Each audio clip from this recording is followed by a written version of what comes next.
Hi hello friends, మీరు చూస్తున్నారు MSR tech YouTube channel. ఈరోజు రేషన్ కార్డుల గురించి ఒక ముఖ్యమైన సమాచారం అయితే తీసుకురావడం జరిగింది.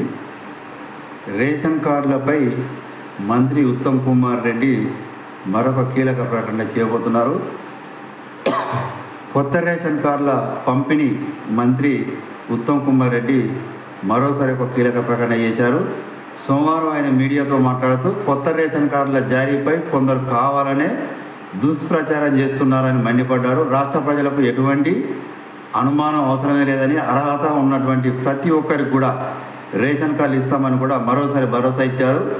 రేషన్ కార్డు పంపిణీ ప్రక్రియ అనేది నిరంతరం జరుగుతూ ఉంటుంది అని అన్నారు.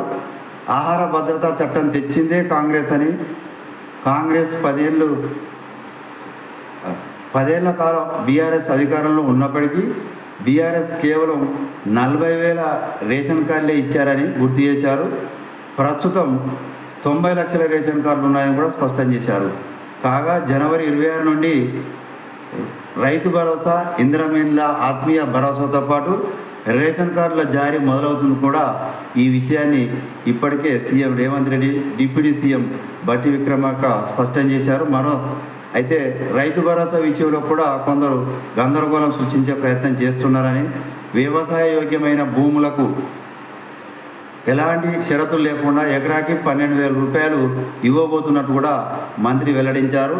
రాష్ట్రంలో భూమి లేని నిరుపేద వ్యవసాయ కూలీల కుటుంబాలకు ఇందిరమ్మ ఆత్మీయ భరోసా పథకం కింద ఏడాదికి 12,000 రూపాయలు ఇస్తున్నట్లు కూడా ఉప ముఖ్యమంత్రి బట్టి విక్రమార్క తెలియజేయడం జరిగింది.